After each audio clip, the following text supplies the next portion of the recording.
Este vídeo é uma introdução ao conceito de espaço de estados. Será uma introdução simples, mas o objetivo é motivar o estudo dessa representação. Para isso, vamos considerar dois diagramas de simulação indicados aqui. E aqui já está escrita a equação de diferença que corresponde a esse diagrama de simulação. Vejamos essa correspondência. A saída do sistema y de k é o sinal que aparece nesse ponto do diagrama. Ele é a soma de três parcelas, esta e esta. A parcela aqui de cima é u de k, que na equação está aqui. A segunda parcela é u de k menos 1, com sinal negativo, ela aparece aqui.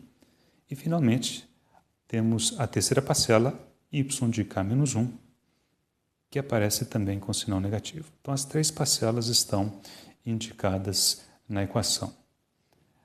Este bloco ele é de fundamental importância nos diagramas de simulação que aparecem no domínio do tempo. Ele contém o operador de atraso que é menos 1, que é essencialmente definido da seguinte maneira: se tivermos um sinal qualquer, x de k, por exemplo, multiplicado por esse operador de atraso, o efeito dessa multiplicação corresponde a tomar o sinal atrasado de uma posição. Semelhantemente, o mesmo sinal, se passar pelo bloco duas vezes ou por dois blocos de atraso, corresponde a ser atrasado duas vezes e assim sucessivamente. Pois bem, agora desejamos determinar matematicamente a função de transferência da entrada para a saída desse sistema. O que a gente pode antecipar? Qual é a ordem dinâmica desse sistema? A ordem ela é lida aqui. É o maior atraso na variável de saída, que no caso é 1. Então já podemos imaginar que a função de transferência será uma função de primeira ordem. Para chegarmos lá, a gente pode ver, por exemplo, a equação de diferença, tomar a transformada z e considerar condições iniciais nulas, uma vez que buscamos a função de transferência. Então, vamos fazer essa conta. A transformada z dessa equação de diferença resulta em y de z igual a menos y de z multiplicado por z menos 1, que é o atraso, mais u de z menos u de z, de novo multiplicado por z a menos 1. Colocando o y em evidência, aqui temos 1. Essa parcela, ao vir para cá, vem com sinal trocado. Aqui podemos colocar o de z em evidência, 1 menos z a menos 1. A função de transferência sabemos ser transformada de y sobre a transformada de u é igual a 1 menos z a menos 1 sobre 1 mais z a menos 1, ou ainda multiplicando por z no numerador e denominador, temos finalmente esta expressão. E, de fato, trata-se de uma função de transferência de primeira ordem. Muito bem, venhamos a este outro diagrama, para o qual podemos também escrever equações de diferença. Então, vamos começar fazendo isso. A partir daqui, podemos escrever que x de k, a soma de duas parcelas, uma parcela é u de k, a outra parcela é menos x de k menos 1, que é isto daqui. Muito bem, isso explica essa parte do diagrama. Outra parte do diagrama diz que a saída y de k é a soma de duas parcelas, uma delas é x de k, a outra parcela é menos x de k menos 1. Muito bem, também desejamos obter a função de transferência da entrada para a saída no caso desse sistema. Então, vamos tomar a transformada Z nas duas equações e considerar condições iniciais nulas quando necessário. Então, na equação de cima temos x de z igual a u de z menos x de z vezes z menos 1. Na equação de baixo, y de z igual a x de z menos x de z, z a menos 1. Esta equação, a de baixo, ainda pode ser escrita da seguinte maneira, colocando o x de z em evidência, 1 menos z a menos 1. E podemos encontrar x desta equação. Desta equação, temos que x de z é igual ao u de z.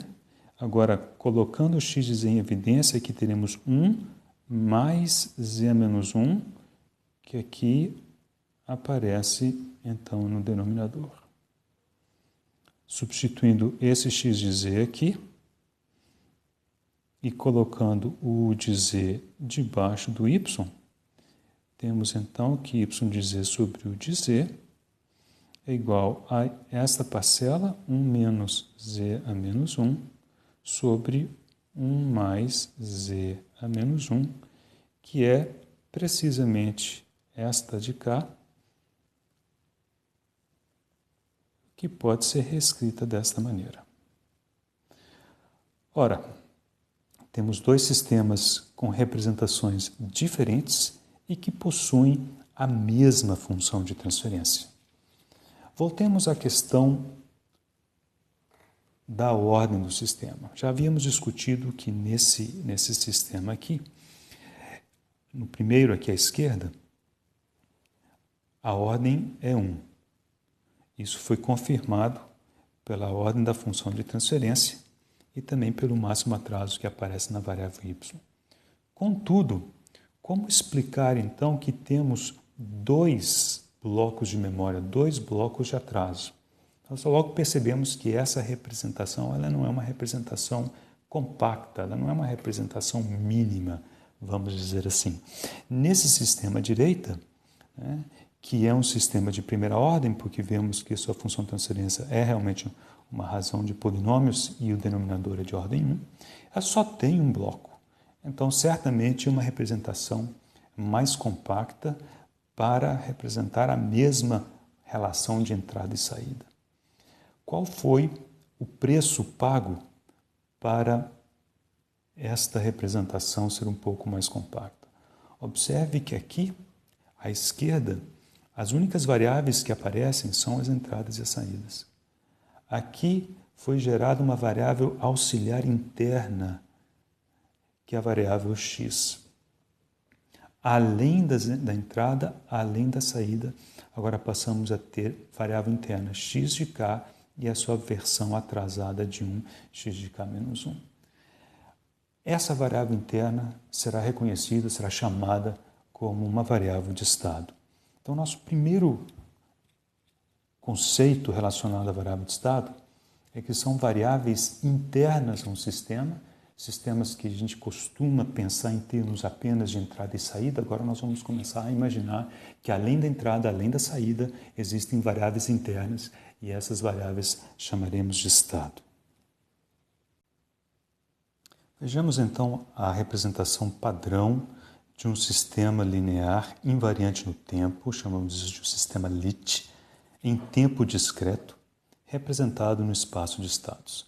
A sua representação padrão está aqui, uma representação com a qual devemos nos acostumar.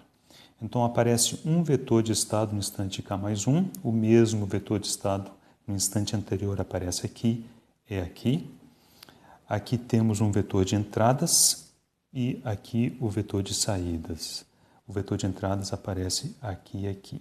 A, B, C e D, em princípio, são matrizes.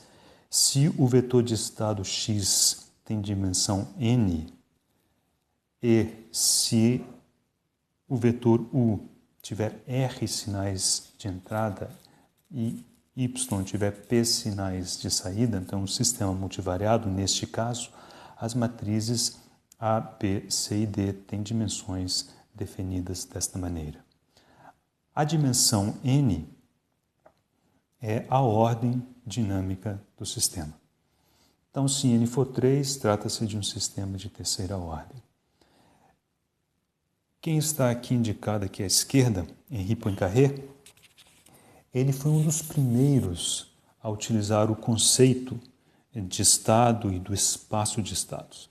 Claro que ele trabalhou no contexto de sistemas contínuos, então o assunto dele era equações diferenciais, tanto podiam ser lineares ou não lineares, mas o que eu quero citar dele aqui agora é que ele propôs uma interpretação que nos será bastante útil. Então ele pensou assim: se o estado do sistema é definido pelo vetor de estado, e o vetor de estado é um vetor de dimensão n, isso pode ser representado como um ponto no espaço Rn. Então, o vetor de estado, no instante k, é um ponto nesse espaço de estados de dimensão Rn, em que cada um desses eixos, no caso aqui é o todo n, eu só indiquei 3, obviamente, são as componentes desse vetor. Então, deixa eu indicar isso aqui por minúsculo, para vocês entenderem que é componente 1, componente 2, até componente n. E a simulação ou a evolução temporal de um sistema dinâmico pode, então, ser vista como a evolução do estado ao longo do respectivo espaço. Então, x de k mais 1, x de k mais 2, x de k mais 3, x de k mais 4, etc, etc. Esse movimento descrito aqui corresponde, então, à evolução temporal de um sistema dinâmico. Se ele convergir para algum lugar, o sistema é estável; se ele divergir, ele é instável. Ou seja, nesse contexto, podemos trabalhar uma série de conceitos com os quais a gente já está acostumado. Muito bem, então eu vou sintetizar o que nos interessa por agora, depois em outros vídeos continuaremos. Então, vimos que variáveis de estado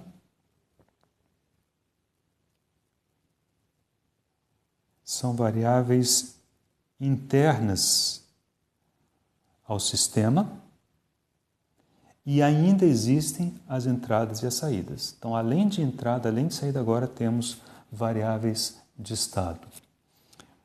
O segundo ponto importante, a dimensão do vetor de estados, que no caso aqui é n, que é igual à ordem do sistema, é o menor número de variáveis necessárias para definir e caracterizar o estado do sistema.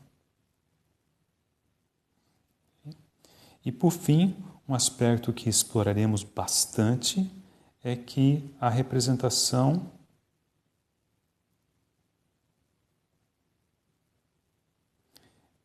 em espaço de estados não é única.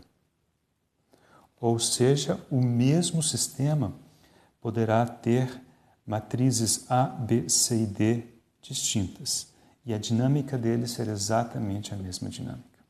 Então, isso ainda está pela frente. Continue monitorando aí os vídeos a respeito de espaço de estados.